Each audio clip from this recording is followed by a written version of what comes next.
ऐसी कहानियाँ जो दिल को छू जाएं और मन को भावनाओं से भर दे। ऐसी कहानियाँ जो कभी हंसी ला दे तो कभी आंसू, लेकिन हर कहानी में आपको कुछ सीख और महसूस करने लायक पल जरूर मिलेगा। रीमा और आरव की शादी को बस 15 दिन हुए थे। दोनों की मुलाकात एक अरेंज मैरिज के जरिए हुई थी। शादी से पहले बस कुछ ही मुलाकातें हुई जिनमें औपचारिक बातें ज्यादा थी, लेकिन शादी के बाद हर दिन उनके लिए एक नया अनुभव था। रीमा जब मायके से विदा होकर आरव के घर आई तो उसके दिल में डर भी था और उम्मीदें भी, जैसा शायद हर लड़की को होता है। डर इस बात का कि पता नहीं ससुराल में सब कैसे होंगे, और उम्मीद बस इस बात की कि शायद उसे एक ऐसा साथी मिले जो उसके सपनों को समझे। आरव ने शादी की पहली ही रात उससे कहा था, रीमा, मुझे नहीं पता है कि मैं परफेक्ट पति हूँ या नहीं, लेकिन मैं इतना जरूर जानता हूँ कि तुम्हें कभी अकेला महसूस नहीं होने दूंगा। यह सुनकर रीमा इमोशनल हो गई और उसकी आंखों में आंसू आ गए। उसे लगा जैसे उसने अपनी पूरी जिंदगी की सबसे प्यारी बात सुन ली हो। आरव सुबह ऑफिस जाने से पहले रीमा को चाय बनाना सिखाता। रीमा को शुरू में हंसी आती थी, तुम्हें तो पहले से सब आता है, फिर मुझे क्यों सिखाते हो? आरव मुस्कुराकर कहता, ताकि तुम्हें कभी लगे नहीं कि तुम अकेली हो। इस तरह दोनों में छोटी छोटी प्यारी बातें होती। धीरे धीरे रीमा को महसूस हुआ कि प्यार सिर्फ बड़े वादों से नहीं, बल्कि छोटी छोटी बातों से भी जिंदा रहता है। एक दिन रीमा की तबीयत खराब हो गई। वह बिस्तर पर पड़ी थी और घर का काम काज रुक गया। रीमा को डर था कि शायद आरव नाराज हो जाएगा, जैसा कि उसने शादी से पहले सुना था कि बहू बीमार हो जाती है तो ससुराल में सब गुस्सा हो जाते हैं। लेकिन उस दिन आरव ने खुद किचन संभाला, खाना बनाया और रीमा को दवा देकर बोला, तुम्हारा ख्याल रखना मेरी सबसे बड़ी जिम्मेदारी है, घर के काम तो मैं कर ही लूंगा।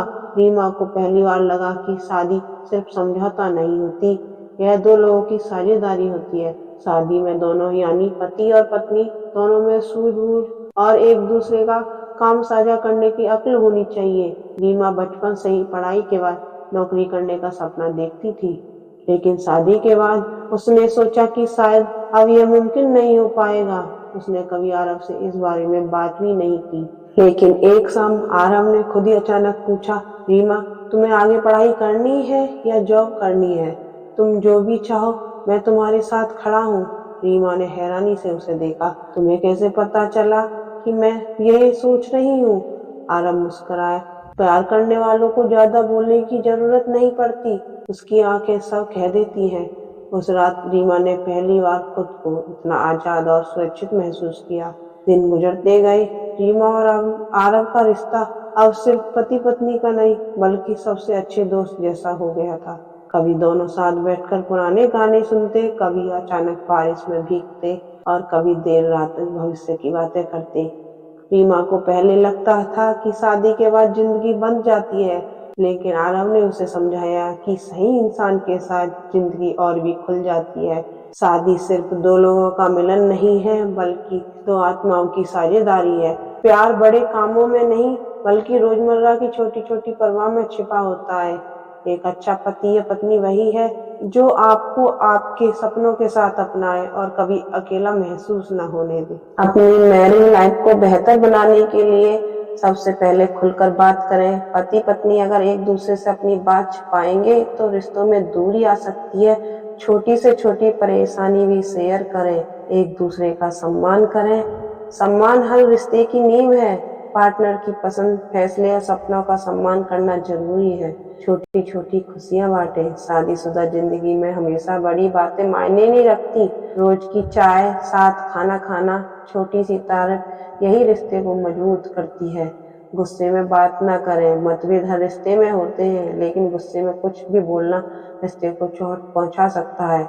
बेहतर है शांत होकर बात करें। पार्टनर को स्पेस दें। हर इंसान को थोड़ा निजी समय चाहिए होता है। शादी का मतलब ये नहीं कि वे दोनों हर वक्त साथ रहें। एक दूसरे की निजी जगह का ध्यान रखें, सपनों को सपोर्ट करें।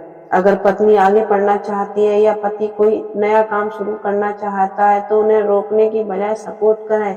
यही असली साझेदारी है। धैर्य और भरोसा रखें। कोई भी रिश्ता एक दिन में परफेक्ट नहीं बनता। शादी में धैर्य और भरोसा और समझदारी बहुत जरूरी होती है।